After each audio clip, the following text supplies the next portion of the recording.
আপনাদেরকে যে বটটা দিব সেটা আপনার চাইলে প্রতিদিন $1 ফ্রিতে নিতে পারবেন মাইনিং করে। তো মাইনিংয়ের নিয়ম আমি বুঝিয়ে দিচ্ছি। ফুল ভিডিওটি কন্টিনিউ করুন। বটের লিঙ্ক আমাদের টেলিগ্রাম চ্যানেলে পাবেন ডিসক্রিপশন বক্সে।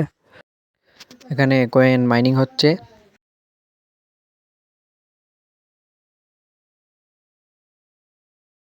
এখানে আপনারা এক্সচেঞ্জার পেয়ে যাবেন, যেখানে কয়েনগুলো এক্সচেঞ্জ করবেন। কয়েন মাইনিং হওয়ার পর এখান থেকে সেল দিবেন, পরিমাপটা দিবেন কত সেল দিবেন। আমি আমার যত আছে ততই দিয়ে দিলাম। তারপর এখানে সেল ইউনিকয়েনে ক্লিক করবেন, এই যে কনফার্ম ডান, আপনার কয়েনটা সেল হয়ে গিয়েছে। এখন আপনার ব্যালেন্সটা অ্যাড হয়ে যাবে। এই তো দেখতে পাচ্ছেন ব্যালেন্স অ্যাড হয়েছে, একটু কম আছে, ফ্রি কাটছে।